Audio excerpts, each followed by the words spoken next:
You TV news में स्वागत है आप सभी दर्शकों का। मैं आपके साथ मोहम्मद यूसुफ।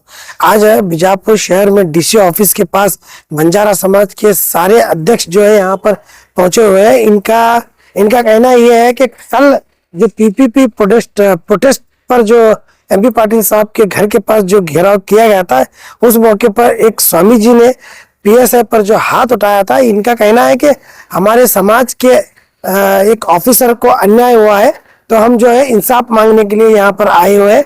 अगर हमको इंसाफ नहीं मिलता है तो हम आने वाले दिनों में इससे भी बड़े पैमाने पर जो है वो प्रोटेस्ट करने के लिए तैयार है। तो इनका कहना यह है कि स्वामी जी जो है वो गुंडागिरी कर रहे हैं, ये प्रोटेस्ट नहीं कर रहे। ये जो पीपी प्राइवेट कॉलेज नहीं चाहिए या सरकारी मेडिकल कॉलेज के लिए जो इनकी मांग थी, इस मांग के सिलसिले में ये बीजापुर इंचार्ज मंत्री एमपी पाटिल साहब के घर का घेराव करने के लिए जो लोग जा रहे थे, पुलिस अपना करते हुए जो इनको रोकने का काम कर रहे थे, तो यहाँ पर जो है एक स्वामी जी ने इनके ऊपर हाथ उठाए थे। तो इस सिलसिले में जो है बंजारा समाज के कई बड़े लीडर्स जो है इसकी मुखालिफत करते हुए नजर आए। ಬಹುಶಃ ತಮ್ಗೆಲ್ಲರಿಗೆ ಗೊತ್ತಿರುವಂತದ್ದು ಇವತ್ತಿನ ದಿವಸ ತಮ್ಗೆಲ್ಲರಿಗೆ ಗೊತ್ತಿರುವಂತದ್ದು ಏನಪ್ಪಾ ಅಂದ್ರೆ ಸಮಾಜದಲ್ಲಿ ಹೊಡೆದಾಟ ಅದು ಇದು ಹೋರಾಟ ಇವೆಲ್ಲ ನಡೆದಿರ್ತದೆ. ಆದ್ರೆ ಎಂತದ್ದು ಇವತ್ತಿನ ದಿವಸ ದುರ್ಭಾಗ್ಯಪ್ಪ ಅಂದ್ರೆ ಬಿಜಾಪುರ ಜಿಲ್ಲೆಯಲ್ಲಿ ಒಬ್ಬ ಸ್ವಾಮೀಜಿ ಹೋರಾಟಕ್ಕೆ ಇವತ್ತಿನ ದಿವಸ ಸ್ಪಂದಿಸಿ ಆ ಹೋರಾಟಕ್ಕೆ ಬೆಂಬಲ ನೀಡುವಂತ ಸಮಯದಲ್ಲಿ ಅವರೇ ಬಂದು ಗೂಂಡಾಗಿರಿ ಮಾಡುವಂತ ರೀತಿಯಲ್ಲಿ ಒಬ್ಬ ಪೊಲೀಸ್ ಅಧಿಕಾರಿಗಳನ್ನ ಸಮಾಜ ಇವತ್ತಿನ ದಿವಸ ಶಾಂತಿ ರೀತಿಯಿಂದ ಈ ಭಾರತ ದೇಶದಲ್ಲಿ ಬದುಕಬೇಕಾದ್ರೆ ಅದಕ್ಕೆ ಪೊಲೀಸ್ ಅಧಿಕಾರಿಗಳೇ ಕಾರಣ. ನಾವು ಇವತ್ತಿನ ದಿವಸ ಶಾಂತಿ ರೀತಿ ಇದ್ದೀವಿ, ಸೇಫ್ ಆಗಿದ್ದೀವಿ ಅಂದ್ರೆ ಅದಕ್ಕೆ ಡಿಪಾರ್ಟ್ಮೆಂಟೇ ಕಾರಣ. ಅಂತ ಡಿಪಾರ್ಟ್ಮೆಂಟ್ ಅಧಿಕಾರಿಗಳ ಮೇಲೆ ಕಪಾಳ ಮೋಕ್ಷ ಮಾಡ್ತಾರಪ್ಪ ಅಂದ್ರೆ ಎಂತ ಹೇಸಿಗೆಡ್ತನ ನಾಚಿಗೆಡ್ತನ. ಇವರು ಸ್ವಾಮೀಜಿ ಅನಿಸ್ಕೊಳ್ಳಿಕ್ಕೆ ಯೋಗ್ಯರಲ್ಲ. ಇವರು ಗೂಂಡಾಗಳ ಮೇಲೆ ಬಹುಶಃ ನಮ್ಮ ಕಾನೂನು ಯಾವ್ಯಾವ ಕ್ರಮ ತಗೋಬೇಕಾಗತ್ತೆ. ಇವತ್ತಿನ ದಿವಸ ಬಿಜಾಪುರ ಜಿಲ್ಲೆಯ ಅಧಿಕಾರಿಗಳು ಅದನ್ನು ಕ್ರಮ ತಗೋಬೇಕು. ಅವಾಚ್ಯ ಶಬ್ದದಿಂದ ನಿಂದಿಸುವುದು, ಅಧಿಕಾರಿಗಳ ಮೇಲೆ ದೌರ್ಜನ್ಯ ಮಾಡುವಂಥದ್ದು ಬಹುಶಃ ಹೋರಾಟ ಮಾಡುವ ಸಮಯಕ್ಕೆ ಎಲ್ಲರೂ ನೋಡಿರುವಂಥದ್ದು ಮಾಧ್ಯಮಗಳಲ್ಲಿ ಬಂದಿದೆ, ಪತ್ರಿಕೆಯಲ್ಲಿ ಕೂಡ ಬಂದಿದೆ. ಇದಕ್ಕೆ ಬಿಜಾಪುರ ಜಿಲ್ಲಾ ಬಂಜಾರ ಸಮಾಜ ಖಂಡಿಸ್ತೇವೆ. ಬರುವಂತ ದಿನಮಾನಗಳಿಗೆ ಇಂಥ ಸಂಗನ ಬಸವೇಶ್ವರ ಸ್ವಾಮೀಜಿ ಏನಿದ್ದಾರೆ ಇವರ ಮೇಲೆ ಕ್ರಮ ಕೈಗೊಳ್ಳದೇ ಇದ್ದಾರೆ. ಬರುವಂತ ದಿನಮಾನಗಳಲ್ಲಿ ಉಗ್ರ ಹೋರಾಟ ಮಾಡ್ತೇವೆ. ಜಿಲ್ಲೆಯಲ್ಲಿ ಅಷ್ಟೇ ಅಲ್ಲ, ರಾಜ್ಯದಲ್ಲಿ ಕೂಡ ಹೋರಾಟ ಮಾಡ್ತೇವೆ. ಎಲ್ಲಿವರೆಗೆ ನ್ಯಾಯ ಸಿಗಲ್ಲ ನಮ್ಗೆ ಅಲ್ಲಿವರೆಗೆ ಈ ಹೋರಾಟ ಮುಂದುವರಿಸ್ತೇವೆ. ಬಹುಶಃ ತಮ್ಗೆಲ್ಲರಿಗೂ ಗೊತ್ತಿರುವಂತದ್ದು ಇಂಥ ಸ್ವಾಮಿಗಳದು ಬಿಜಾಪುರ ಜಿಲ್ಲೆಯಲ್ಲಿ ಯಾವ ಕೆಲಸನೂ ಇಲ್ಲ. ಇವರು ಬಹುಶಃ ಯೂತ್ಸ್ರಿಗೆ ಏನ್ ಕಲಿಸ್ತಾರೆ, ಇವರು ಹೊಡೆದಾಡೋದು ಕಲಿಸ್ತಾರಾ? ಇಂಥ ಸ್ವಾಮೀಜಿಗಳು ನಮಗೆ ಬೇಕಾಗಿಲ್ಲ.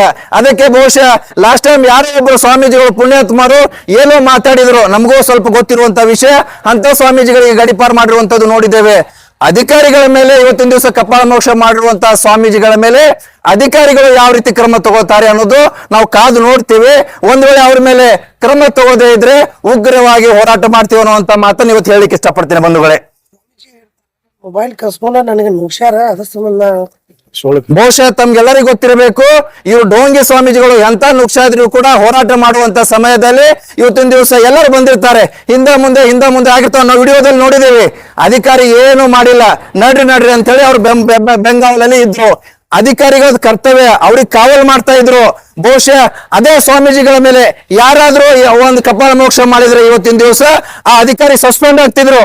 ಇದನ್ನ ಯಾರು ಗಮನಿಸ್ತಾರೆ? ಅಧಿಕಾರಿಗಳು ಸ್ವಾಮೀಜಿಯವರ ಕಾವಲಲ್ಲಿ ಬೆಂಗಾವಲಲ್ಲಿ ಇದ್ರು.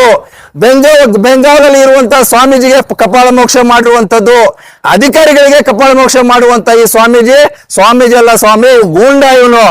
ಇಂಥವನಿಗೆ ಬಿಜಾಪುರ ಜಿಲ್ಲೆಯಿಂದ ಗಡಿಪಾರು ಮಾಡ್ಬೇಕಂತ ಕೇಳ್ಕೊಳ್ತಾ ಇದ್ದೇವೆ. ರಾಜು ಖಂಡ್ಸರಿ, ಬಿಜಾಪುರ ಜಿಲ್ಲಾ ಕಾರ್ಯಕರ್ತ. ಜಿಲ್ಲಾ ಅಧಿಕಾರಿಗೆ ಮನವಿ ಕೊಟ್ಟಿದ್ದೆವು.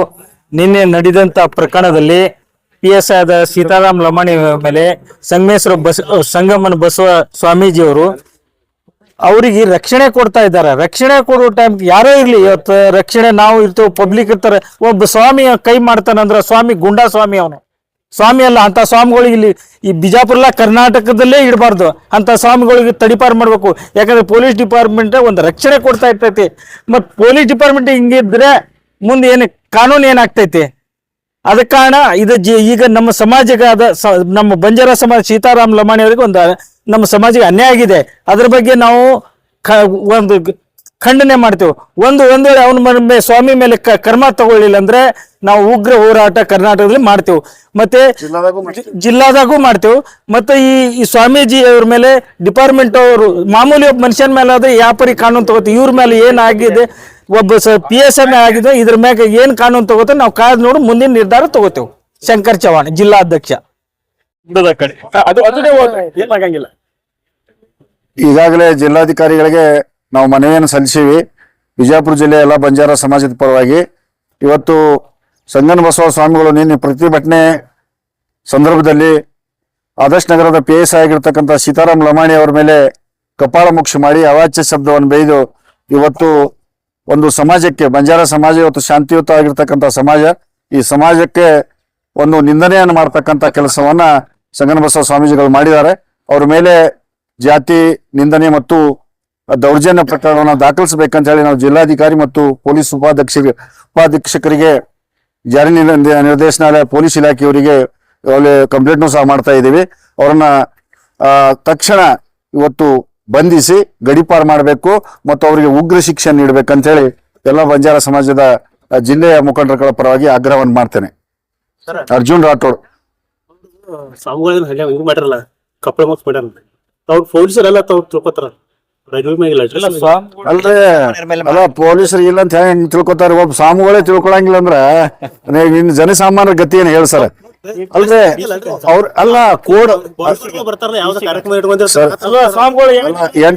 ಎಂಟ್ ಹತ್ತು ಜನ ಅದಾರ ಸರ್. ಅವರು ಪೈಲಟ್ ಡ್ರೆಸ್ ಐತೆ ಅದು, ಮತ್ ಪೈಲಟ್ ಡ್ರೆಸ್ ಅದ, ಅವ್ರಿಗೆ ಪ್ರೊಟೆಕ್ಷನ್ ಕೊಡ್ಲಾತ್ತಾರ, ಅವ್ರಿಗೆಲ್ಲ ಜನರಿಗೆ ಹೋಗ್ಲಕ್ ಅನುಕೂಲ ಆಗಲಿ ಅನ್ನೋ ದೃಷ್ಟಿಯಿಂದ ಹಾದಿ ಮಾಡಿ ಕೊಡತ್ತಾರ. ಮತ್ತ ಸರಿಲಾ ಕೇಳಿದ್ರೆ ಅವ್ರಿಗೆ ಕಪಾಳ ಮೋಕ್ಷ ಮಾಡಿದ್ದಾರೆ. ಮತ್ತ ಅವ್ರನ್ನ ಬಿಡ್ರಿ, ಅವ್ರಿಗೆ ಗೊತ್ತಾಗಿಲ್ಲ. ಇನ್ನೊಬ್ರಿಗೆ ಕಪಾಳ ಮೋಕ್ಷ ಮಾಡಿದ್ರೆ ಇನ್ನ ಇಬ್ರು ಪೊಲೀಸರಿಗೆ ಹೊಡೆದಾರ, ಅವರು ಬೇರೆದಾರ ಅವರಿಗೆ ಮತ್ತೆ ಇನ್ನವರಿಗೂ ಹೊಡೆದಾರ. ಡ್ರೆಸ್ ಮ್ಯಾಗಿದಿಲ್ರ, ಡ್ರೆಸ್ ಮ್ಯಾಗ ಅದಾರ, ಎಲ್ಲ ಪೈಲಟ್ ಡ್ರೆಸ್ ಮ್ಯಾಗ ಅದಾರ. ಹೆಂಗ್ ಗೊತ್ತಾಗ್ಬೇಕು? ಡ್ರೆಸ್ ಅಂದ್ರೆ ಹೊಡಿತಾರ ಸ್ವಾಮೀಜಿ ಅವರು? ಯಾರು ಇರ್ಲಿ, ಸ್ವಾಮೀಜಿ ಹೊಡಿಯುವಂತ ಇದು ಅವರಿಗೆ ಇದರ ಆದೇಶ ಕೊಟ್ಟಿರೋದಾ? ಅವ್ರ ಮೊಬೈಲ್ ಕಸ್ಕೊಂಡ್ ಮ್ಯಾಗ ಏನೈತೆ ಇಲ್ಲ ಸುಳ್ಳು. ಮೊಬೈಲ್ ಯಾಕೆ ಕಸ್ಕೊತಾರ ಸರ್? ಪೊಲೀಸ್ ಇಲಾಖೆದವ್ರ ಅಂತ ಕೆಲಸ ಯಾಕೆ ಮಾಡಕ್ ಹೋಗ್ತಾರ? ಬೇಡಿಕೆ ಏನಿಲ್ರಿ, ಅವ್ರ ಮ್ಯಾಗ ಕ್ರಮ ಜರುಗಿಸ್ಬೇಕು. ಆಮ್ಯಾಗ ದೌರ್ಜನ್ಯ ಮತ್ತು ಜಾತಿ ನಿಂದನೆ ಪ್ರಕರಣ ದಾಖಲಾಗಬೇಕು. ಜೊತೆಗೆ ಅವರಿಗೆ ಮತ್ತು ವಿಷಯ ಅಂದ್ರೆ ಇನ್ನೊಬ್ರು ಯಾಕಂದ್ರೆ ಕೆಲವೊಂದು ಸ್ವಾಮಿಗಳಿಗೆ ಚಟ ಬಿದ್ದು ಬಿಟ್ಟೈತಿ ಜಿಲ್ಲೆ ಒಳಗ. ಸುಮ್ನೆ ಯಾರ್ಯಾರ್ದು ಹೆಸರು ತಗೊಂಡು ಏನೇನೇ ಮಾತಾಡೋದು, ಏನಾರ ಸ್ಟ್ರೈಕ್ ಮಾಡೋದು ಸುಮ್ನೆ ಅಂದ್ರೆ ಅದಕ್ಕೊಂದು ನಿಯಮ ಮಾಡಿದಾವ್. ಪ್ರತಿಭಟನೆ ಮಾಡ್ಬೇಕಾದ್ರೆ ನಿಯಮಗಳನ್ನು ಪಾಲನೆ ಮಾಡ್ಬೇಕು. ಅದರ ನಿಯಮ ಪಾಲನೆ ಮಾಡ್ಕೊಂಡು ಏನೇ ಮಾಡಿದ್ರು ಈ ಜಗತ್ತಿನಾಗ ಒಂದು ಕಾನೂನು ಅದ. ಕಾನೂನು ಬಿಟ್ಟ ಗೈರ್ ಕಾನೂನು ಹೊಡಿಯೋದು ಬಡಿಯೋದು ಅಂತಂದ್ರೆ ಇದು ಗುಂಡಾ ಕಾಯ್ದೆನೆ ಅವ್ರಿಗೆ ಅಪ್ಲೈ ಆಗ್ತದೆ. ಅವ್ರಿಗೆ ರೌಡಿ ಶೀಟ್ಗಳು ಓಪನ್ ಮಾಡಿ ಅವ್ರ ಮ್ಯಾಗ ಕ್ರಮ ಜರುಗಿಸ್ಬೇಕಂತ ಹೇಳಿ ವಿನಂತಿ ಮಾಡ್ತೀವಿ. ಸಾರ್ವಜನಿಕ ಸಂಬಂಧ PPP ಬೇಡ, ಸರ್ಕಾರಿ ಮೆಡಿಕಲ್ ಕಾಲೇಜ್ ಮಾಡ್ರಿ ಅಂತೇಳಿ ಅವ್ರು ಪ್ರತಿಭಟನೆ ಮಾಡಿ. ಅದು ನಾವು ಕೇಳಿಲ್ಲ ಸರ್, ಅದನ್ನ ನಾವು ಕೇಳಿಲ್ಲ. ಅದ್ರ ಆ ವಿಷಯ ನಮ್ಗೆ ಗೊತ್ತಿಲ್ಲ. ಪೊಲೀಸರಿಗೆ ಹೊಡೆದಾರ, ಮತ್ ನಮ್ ಸಮಾಜದವ್ರು ಅದಾರ, ಮತ್ ನಮ್ ಸಮಾಜಕ್ಕೆ ಅಗೌರವ ಮಾಡಿದಾಗ ಬಹಳ ಇದಾಗ್ಯದ. ಒಂದ್ ವೇಳೆ ಬೇರೆ ಜನಾಂಗದವ್ರಿಗೆ ಇದೇ ಆಗಿತ್ತು ಅಂದ್ರೆ ಇನ್ನೂ ಏನೇನ್ ಆಗ್ತಿತ್ತು ನಿಮ್ಗೆ ಗೊತ್ತದ. ಬೆಂಕಿ ಹಚ್ತಿದ್ರು. ನಾವು ಏನ್ ರೆಡಿ ಅದೀವಿ, ಅದ್ರ ಬಗ್ಗೆ ಏನು ಇದು ಇಲ್ಲ. ನೋಡ್ತೀವಿ, ಸ್ವಲ್ಪ ಕಾದ್ ನೋಡ್ತೀವಿ. ಒಂದ್ ವೇಳೆ ಆಕ್ಷನ್ ಆಗ್ಲಿರಪ್ಪ ಅಂದ್ರೆ ಉಗ್ರ ಹೋರಾಟ ಅಂತೂ ಜಿಲ್ಲೆಯಾದ್ಯಂತ ಮಾಡ್ತೀವಿ, ಪ್ರತಿಭಟನೆ ಮಾಡ್ತೀವಿ. PPP ಆಗ್ಬೇಕು ನಿಮ್ಗೇನ? ಅದು ನನಗೆ ಗೊತ್ತಿಲ್ಲ ನಂದ್ ವಿಷಯ ಏನೋ. ನಾವು ಪ್ರತಿಭಟನೆ ಮಾಡಕ್ ಮಾಡೋ ಟೈಮ್ನಾಗ ಏನು ಹೊಡೆದಾರಲ್ಲ, ನಮ್ಮ ಸಮಾಜಕ್ಕೆ ಅನ್ಯಾಯ ಆಗ್ಯದ ಅನ್ನೋ ದೃಷ್ಟಿಯಿಂದ ನಾವು ಬಂದೀವಿ. ಅದು ಅರ್ಜುನ್ ರಾಠೋಡ್ ಅಂತ ಹೇಳಿ. लेटेस्ट न्यूज अपडेट्स के लिए YouTube एक्सप्रेस को सब्सक्राइब कीजिए, साथ में बेल आइकॉन को भी क्लिक कीजिए। साथ ही साथ लाइक, शेयर और कमेंट करना ना भूलिए।